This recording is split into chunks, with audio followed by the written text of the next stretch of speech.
இன்றைக்கி ஆர்டர்ஸ் எல்லாம் அந்த அளவுக்கு எதுவும் இல்லை. ஸோ மார்னிங் கொஞ்சம் லேட்டாக தான் எந்திரிச்சேன். எந்திரிச்சதுமே அவருக்கு டீ எல்லாம் போட்டு கொடுத்துட்டு என்னோட மார்னிங் ரொட்டீனை வந்து ஸ்டார்ட் பண்ணி மார்னிங் 6:45 தான் ஆச்சு. ஆனால் நல்ல வெயில் சுருன்னு அடிச்சிட்டு இருந்தது. வெளியே போய் பார்த்தா ஏதோ வந்து மார்னிங் 8 o'clock ஆன மாதிரி இருந்துச்சு. அப்படியே உள்ளே வந்து பிளான்ஸுக்கெல்லாம் தண்ணி ஊற்றிட்டு நானும் வந்து லஞ்ச் ரெடி பண்ண ஸ்டார்ட் பண்ணிட்டேன். இன்றைக்கி லஞ்ச் எல்லாம் பெருசாக ரெடி பண்ணல. லெமன் சாதம் தான் வந்து பண்ணியிருந்தேன். ஏன்னா இன்றைக்கி மார்னிங்கே கொஞ்சம் எனக்கு வெளியே போகிற வேலை இருக்குது.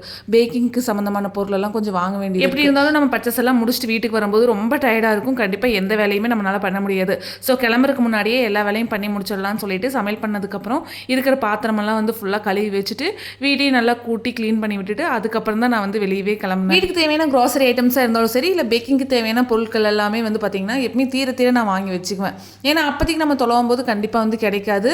அந்த பொருளும் வந்து கடையில் ஸ்டாக் இருக்காது. ஸோ எப்பப்போ தீருதோ அப்போல்லாம் வந்து அடிஷனலாக நான் வந்து ஸ்டாக் வாங்கி வச்சுக்குவேன். வீக்லி ஒன்ஸ் வந்து மார்னிங் பிரேக்ஃபாஸ்ட்டு ஸ்கிப் பண்ணிடுவேன். ஃபாஸ்டிங் மாதிரி இருந்துக்குவேன். ஸோ இந்த வீக்லி இன்னைக்கு வந்து பிரேக்ஃபாஸ்ட்டு ஸ்கிப்